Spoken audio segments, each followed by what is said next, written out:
China's a big buyer, but they're not the only buyer. But the point is that that's not speculative buying. I mean, China isn't buying gold to flip it. I mean, this gold is not going to see the light of day for who knows how long. China is buying to have gold as a reserve to replace the dollar. And I think that's what a lot of other central banks are doing. They're buying gold to restore gold as, the monetary backing of their currency. And this, I think, is a major transformation in the global monetary system. I think it's on the order of, or maybe bigger than what happened in the 1970s when we went off the gold standard. And so the world went from having the US dollar backed by gold as the reserve to just having a fiat currency as the reserve. That was a significant shift in the monetary order. But now it's not the US going off the gold standard. It's the world going off the dollar standard and returning to the gold standard. And I think that's probably even more significant, certainly for the United States, because we're about to have the rug pulled out from under us. And, we've been living off of the dollar's reserve status. We've used it as a crutch to live beyond our means. We've enjoyed lower consumer prices and lower interest rates and higher asset prices as a result of this privilege that I think we are in the process of losing.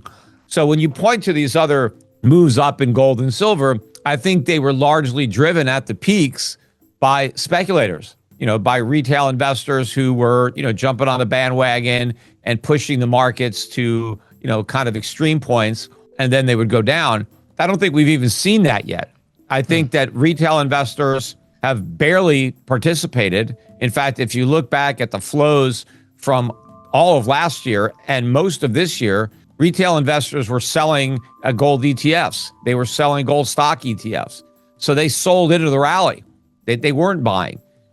In fact, if you talk to a lot of the smaller coin shops around the country, and I've seen interviews, most of the people that came in over the last few months were people that were selling their gold. They were like bringing in their jewelry to melt it down and get some cash. It wasn't a frenzy of people looking to buy gold. And the institutions, are barely involved. The pension funds, the endowments, hedge funds, they barely have any position in gold. It wasn't until just recently that you saw, more talk from, Ray Dalio although Jeff Gundlach has been talking gold for a while, but a few other people. Morgan Stanley came out in the last month.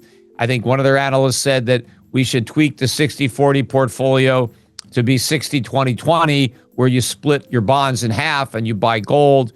But I doubt they've had any opportunity to make the switch. They've just started to recognize gold's value after denying it for decades. I've been in the investment business for, over 35 years, and I was pretty much a lone voice, as a stockbroker, telling my clients that they should have an allocation to gold in their portfolio. When I went on major financial networks to talk about it, they generally laughed at me, or they accused me of fear-mongering or just trying to sell gold.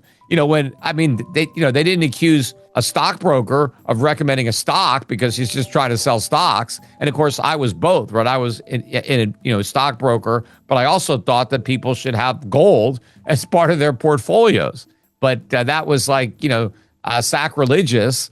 But now people are starting to say, hey, wait a minute. Given the fact that gold has outperformed stocks over the last 25 years, if you go back to 1999, when the Dow peaked at 45 ounces of gold, today it's worth, it was 11. I didn't do the math today, but it was, just recently down to 11. That was a 70% decline. The price of the Dow Jones measured in real money, measured in gold. And given the fact that just holding gold, in a shoebox beat the Dow. And I'm not talking about just the price. It actually beat the return because the dividend yield has been pretty low over these years.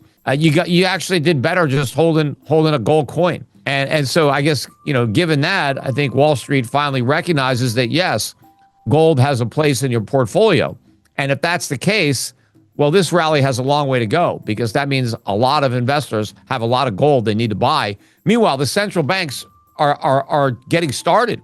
I don't think they're nearly complete in their transformation of their reserves.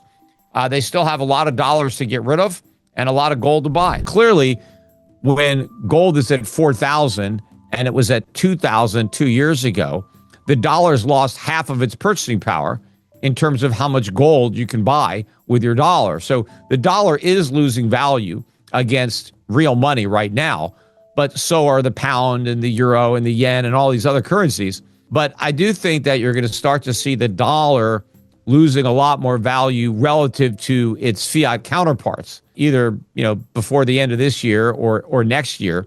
And that's going to accelerate the increase in the price of gold in dollar terms. But I think it's already giving you a forewarning that that's going to happen. I think gold is rising as a reflection of a loss of confidence in the dollar, because I think the main reason that gold is being accumulated is because central banks have lost confidence in the dollar and in the fiscal responsibility of the U.S. government or the credibility of the Federal Reserve. So you're seeing it first in gold. I think you'll next see it in the dollar. And then I think you'll see it after that in the Treasury market, where you'll start to see a big drop in bond prices and a rise in long-term yields, despite the fact that the Fed is going to be reducing short-term rates. And I think that is going to be the catalyst for a return to quantitative easing, because I think the Fed is going to try to lower long-term interest rates through its open market operations, where it needs to print money to buy the bonds that the rest of the world is selling. And so that, I think, will be another catalyst to drive gold to even higher levels, because that's just massive inflation. And, the last couple of times we tried QE, inflation, at least the way the government purports to measure it, was below 2%. So the government was able to justify QE by saying, look, inflation is below target. And so we could do this because the goal is to get inflation higher to reach our target. And so, we're going to accomplish that with QE. But if inflation is already well above 2%, what is the excuse for creating more inflation?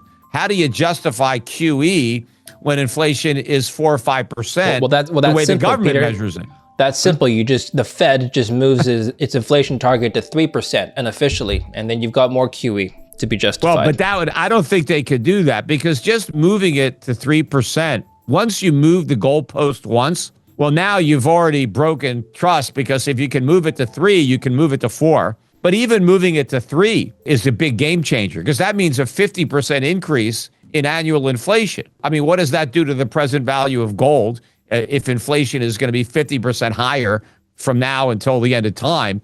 But of course, they're not going to achieve 3, because if they give up 2 and they move to 3, well, then they're going to give up 3. They've already proven that their target is BS when they're above it. They don't have, the monetary cojones to do what it takes to bring inflation down to 2%. Well, then why would they have it to bring it down to 3% or 4%? So I think, once they move it, they're done, which is why they probably won't. I don't know that they're officially ever going to say that they have a target of 3. I think they're going to keep a target of 2, but they're just never going to hit it.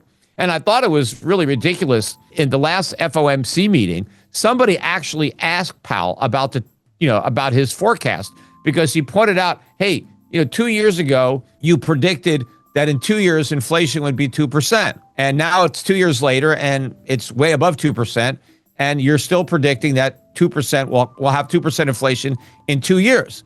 And he said, why should we believe you? I mean, what makes you more confident now than you were 2 years ago when you made the same prediction?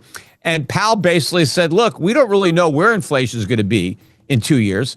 It's just that 2% is our target. So that's our forecast. We just assume that we're going to hit our target, but we have no idea. So in other words, they just make it up. The only reason they forecast 2% is because they want it to be 2%, not because they think it's going to be 2% or they have any reason to believe that it's going to be 2%.